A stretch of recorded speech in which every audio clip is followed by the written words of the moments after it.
Hi friends, நான் உங்க ஜெயஸ்ரீ. வாங்க கதைக்குள்ள போகலாம். பாலமுருகா, நீ எங்கப்பா இருக்க? நான் சாமி கும்பிடலைங்க, கதையோட பேரே அதுதான். முதல்ல நான் வசூலுக்கு போக ஆரம்பிச்சப்ப ஒரு சுவையான சம்பவம் நடந்துச்சு. அது ஒரு துப்பறியும் நாவல் போல இருக்கும். அப்போ எனக்கு 23 வயசுதான். ஒரு வீட்டு கடன் நிறுவனத்துல வீடுகளை மதிப்பீடு செய்யற பொறியாளனாக சேர்ந்திருந்தேன்.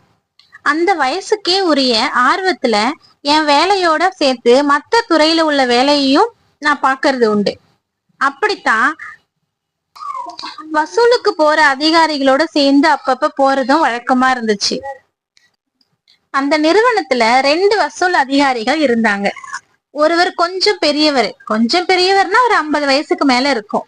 இன்னொருவர் ஒரு இளைஞர், 30 வயசு இருக்கும் அந்த ஆசாமிக்கு. 2 பேருக்குமே 7ஆம் பொருத்தம். ஒருத்தர் சரின்னா இன்னொருத்தர் தவறுன்னு சொல்லுவாங்க. ஒவ்வொரு மாசமும் அலுவலக கலந்துரையாடல்ல இந்த 2 பேருமே சண்டை போட்டுக்கிறது ரொம்ப வேடிக்கையா இருக்கும். அப்படித்தான் ஒரு முறை பாலமுருகன் அப்படின்னு ஒரு வாடிக்கையாளர் பத்தின பேச்சு வந்துச்சு. அந்த வாடிக்கையாளரோட கணக்கே ஒரு போர்ஜரி கணக்கு. கடன் வாங்கி 6 மாதம் மட்டுமே அவர் தவணை கட்டியிருந்தாரு. கிட்டத்தட்ட 3 வருஷங்களுக்கு மேல ஆச்சு, ஒரு தவணை கூட கட்டல. அவர் கொடுத்த வீட்டோட பத்திரமும் போலி. அது ஒரு காலி இடத்திற்கான பத்திரம், வீடு எதுவுமே அந்த இடத்துல இல்ல. அத வித்தா கொடுத்திருந்த கடனோட மதிப்புல 10% கூட தேராது. அந்த இடத்துல கேட்பார் அத்து போய் கருவேல மரங்கள் தான் முளைச்சிருந்துச்சு. அவரு வேலை பாக்குறதா கொடுத்திருந்த முகவரியுமே போலியானதுதான். அந்த வாடிக்கையாளரோட மாமா ஒருவரு புதுக்கோட்டையில ஒரு அரசு அலுவலகத்துல டிரைவரா வேலை பார்த்துட்டு இருந்தாரு. அவரு ஓய்வு பெறுவதற்கு ஒரு சரியா 6 மாசம் முன்னாடி அவரோட அக்கா பையன் பாலமுருகன் அந்த அலுவலகத்துல வேலை செய்யறது போல போலியா ஒரு சான்றிதழை தயார் பண்ணி கடன் வாங்கி இருந்திருக்காரு. இதெல்லாம் பின்னாடி நமக்கு கிடைச்ச தகவல்.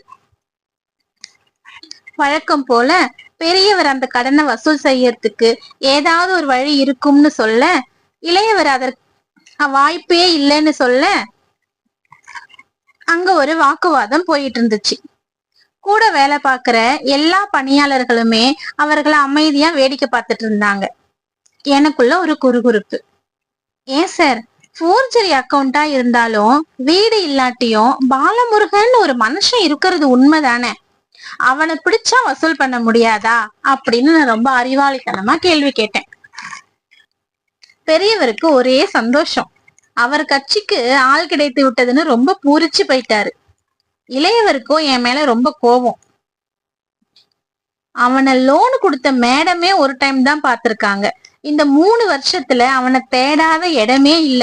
முடிஞ்சா நீங்க கண்டுபிடிங்க தம்பி அப்படின்னு சவால் விட எனக்குள்ள ஈகோ துளிர் விட்டது. சரி சார், நானே கண்டுபிடிக்கிறேன் பாருங்க, பதிலுக்கு சவால் விட்டேன். உண்மையில் எனக்கு அதில் எந்த சந்தேகமும் இல்லை. எப்படியும் பாலமுருகன் என்ற ஒரு மனிதன் இல்லாமலா போவான் என்றொரு கேள்வி மனதுக்குள் பெரும் நம்பிக்கை விதைத்திருந்தது. அந்த நபரின் முழுமையான கோப்பினை மேலாளர் அனுமதியுடன் லாக்கரில் இருந்து எடுத்து ஒவ்வொரு ஆவணமாக புரட்ட ஆரம்பித்தேன். 1 மணி நேரம் செலவழித்ததுல அந்த கோப்பில் இருந்து கிட்டத்தட்ட 5 முகவரிகளை என்னால சேகரிக்க முடிஞ்சது. அடமான பத்திரமாக கொடுத்திருந்த பத்திரம் ஒரு தான செட்டில்மெண்ட் பத்திரம். அப்பா மகனுக்கு கொடுத்திருந்தார். அதுல இருந்து புதுக்கோட்டை முகவரி ஒன்றும், சாட்சி கையெழுத்திட்ட நபர்களில் ஒருவருக்கு முழுமையான முகவரியும் கிடைத்தது. பின்னர் அவர் கடன் விண்ணப்பத்தில் ரெஃபரன்ஸ் என்று 2 முகவரிகள் கிடைத்தது. கடைசியா அவர் கொடுத்திருந்த ரேஷன் கார்டில் ஒரு முகவரி கிடைத்தது. என் ஆர்வத்தினை பார்த்து பெரியவர் என் உடன் வந்து அமர்ந்து கொண்டார். அவரிடம் அந்த 5 முகவரிகளையும் காட்டினேன். சார், இதுல ரெஃபரன்ஸ் அட்ரஸ் 2யும் நாங்க ஏற்கனவே போய் பார்த்தாச்சு, கண்டுபிடிக்க முடியல அப்படின்னு சொன்னாரு. சரி சார், அப்படின்னா மீத இருக்கிற 3 அட்ரஸையும் பார்க்கலாம்ல, கூட வரீங்களா என கேட்க உற்சாகமாக ஒத்துக்கொண்டார். அடுத்த நாள் காலை எங்கள் இருவருக்கும் புதுக்கோட்டையில் தான் விடிந்தது. கையில் இருந்த அந்த புதுக்கோட்டை முகவரியினை வைத்துக் கொண்டு அலச ஆரம்பித்தோம். கிட்டத்தட்ட 4 மணி நேரம். நான் வரல, சுற்றி திரிந்ததுதான் மிச்சம். அந்த முகவரியினை கண்டுபிடிக்கவே முடியல. சோர்ந்து போய் பேருந்து நிலையத்துக்கு எதிரில் இருந்த கடையில் மதிய உணவிற்காய் உட்கார்ந்தோம். இனி எங்கே சுற்றுவது? ஒரு பயனும் இல்லையே என்று தோன்றியது. ரேஷன் கார்டில் உள்ள திருச்சி அம்மா மண்டபம் முகவரிக்கு போவோம் என தோன்றியது. பெரியவரும் ஒத்துக்கொண்டார். சாப்பிட்டு முடித்து திருச்சிக்கு பஸ் ஏறினோம். திருச்சியின் வெயில் எங்களை அமர்க்கலமாக வரவேற்றது. அம்மா மண்டபத்தில் இறங்கி ரேஷன் கார்டில் குறிப்பிட்டிருந்த தெருவுக்குள் நுழைந்தோம். அங்கேயும் ஒரு திருப்பம். எங்களுக்கு தேவையான கதவு எண் 38. அங்க எண் 35 வரை தொடர்ச்சியாக வீடுகள் இருந்தன. 35க்கு அடுத்து 41 என்று ஆரம்பித்தது. என்னடா இது சோதனை என்று அங்கே ஒரு அரை மணி நேரம் சுற்றினோம். ஒருவருக்கும் தெரியவில்லை. சோர்ந்து போய் தெருமுனையில இருந்த மளிகை கடைக்கு வந்து சேர்ந்தோம். அவர் உருப்படியான ஒரு தகவல் சொன்னார். 35ஆம் எண் வீட்டுக்கு பக்கத்துல உள்ள சந்தில் நுழைஞ்சு அந்த பக்கம் போனா அங்க கொஞ்சம் வீடுகள் இருக்கு அப்படின்னு அவர் சொன்னாரு. சந்துக்குள் நுழைந்து ஒரு வழியாய் 38ஆம் எண் வீட்டினை கண்டுபிடித்து கதவினை தட்டினோம். நெஞ்சம் படபடக்க காத்திருக்க ஒரு வயதான மனிதர் கதவினை திறந்தார். பாலமுருகன் இங்க யாரும் இல்லையே சார். சார், இந்த அட்ரஸ் தான் சார் ரேஷன் கார்டுல கொடுத்திருக்காங்க. முதல்ல நீங்க யாரு? என்னை முந்திக் கொண்டு பெரியவர் அவசரமாய் பதில் தந்தார். சார், நாங்க இன்சூரன்ஸ் கம்பெனில இருந்து வந்திருக்கோம். பாலமுருகன்ற பெயருக்கு 50,000 செக் வந்திருக்கு, கொடுக்கணும் அவர்கிட்ட என சொல்லிவிட்டு என் கையினை பிடித்து அழுத்தினார். பொதுவாக லோன் என்று சொன்னால் தெரிந்தவர்கள் கூட சொல்ல மாட்டார்கள். ஆனால் இது போல பணம் கொடுக்க வந்திருக்கிறோம் என்று சொன்னால் முடிந்தவரை உதவி செய்வார்கள். அது ஒரு டெக்னிக். அப்படியா, கொஞ்சம் இருங்க, எங்க வீட்டு அம்மா கிட்ட கேட்கிறேன் என்று உள்ளே போய் சிறிது நேரம் கழித்து வெளியே வந்தார். சார், நாங்க இங்க வந்து 4 வருஷம் ஆச்சு. அதுக்கு முன்னாடி ஒரு குடும்பம் இங்க இருந்தது. ஒருவேளை அவங்களா இருக்கலாம் என்றார். சார், அவங்க இப்ப எங்க இருக்காங்கன்னு தெரியுமா? அவங்க யாருன்னே எனக்கு தெரியாது சார். எங்க இருக்காங்கன்னு எப்படி தெரியும்? மீண்டும் ஒரு ஏமாற்றம். நொந்து போய் திரும்பினோம். சந்தினை கடந்து திரும்பும் வேளையில் பின்னால் இருந்து அந்த முதியவர் எங்களை அழைத்தபடியே வேக வேகமாய் ஓடி வந்தார். சார், அந்த மளிகை கடைக்காரர்கிட்ட கேட்டு பாருங்க, அவருக்கு வேணும்னா தெரிஞ்சிருக்கலாம் என்றார். அவருக்கு நன்றி சொல்லிவிட்டு மீண்டும் அந்த மளிகை கடைக்கு சென்றோம். அவரிடமும் இதே இன்சூரன்ஸ் கதை. அடடே, பாலமுருகன் தம்பியா, இத முன்னாலேயே கேட்டிருக்கலாமே. அவங்க வீட்டை காலி பண்ணி 4 வருஷம் ஆச்சு. ஸ்ரீரங்கம் கோவில் வாசல்ல ஸ்வர்ணபுரின்னு ஒரு அபார்ட்மெண்ட் இருக்கு. அங்க வீடு வாங்கி குடி போயிட்டாங்க சார். இப்பதான் 2-3 மாசத்துக்கு முன்னாடி அவருக்கு கல்யாணம் கூட ஆச்சு. பாலமுருகன் என்று ஒருவன் இருப்பது ஊர்ஜிதமானவுடன் நாங்கள் இருவரும் அடைந்த மகிழ்ச்சிக்கு அளவே இல்லை. அவருக்கும் நன்றி கூறிவிட்டு அந்த அபார்ட்மெண்ட்டுக்கு பயணப்பட ஆரம்பித்தோம். அங்கே இன்னும் ஒரு சவால் காத்திருந்தது. சார், இங்க மொத்தம் 15 பிளாக்குக்கு 16 வீடுன்னு மொத்தம் 240 வீடு இருக்கு சார். இதுல எந்த வீடுன்னு தெரியாம உங்களை உள்ள அனுப்ப முடியாது. அந்த செக்யூரிட்டி சொன்ன போது இன்னும் கொஞ்சம் தலை சுற்றியது. அவரிடமும் அதே இன்சூரன்ஸ் கதை. சார், 50,000 வீணாகிடக்கூடாது பாருங்க, அதான் இவ்வளவு கஷ்டப்பட்டு தேடி வந்திருக்கோம். அந்த வார்த்தைகள் அவரை அசைத்து பார்த்தது. சரி இருங்க, பாலமுருகன் யாராவது பிளாட் ஓனர் இருக்காங்களான்னு ஆபீஸ்ல கேட்டு சொல்றேன். ஒரு 10 நிமிட காத்திருப்பிற்கு பின் திரும்பி வந்தார். சார், மொத்தம் 3 பாலமுருகன் இருக்காங்க. ஆனா அவங்க கிட்ட கேட்காம உங்களை உள்ள அனுப்ப முடியாது. சரி சார், கொஞ்சம் நீங்களே கேட்டு சொல்லுங்க. சார், கேட்ல நான் மட்டும்தான் இருக்கேன்.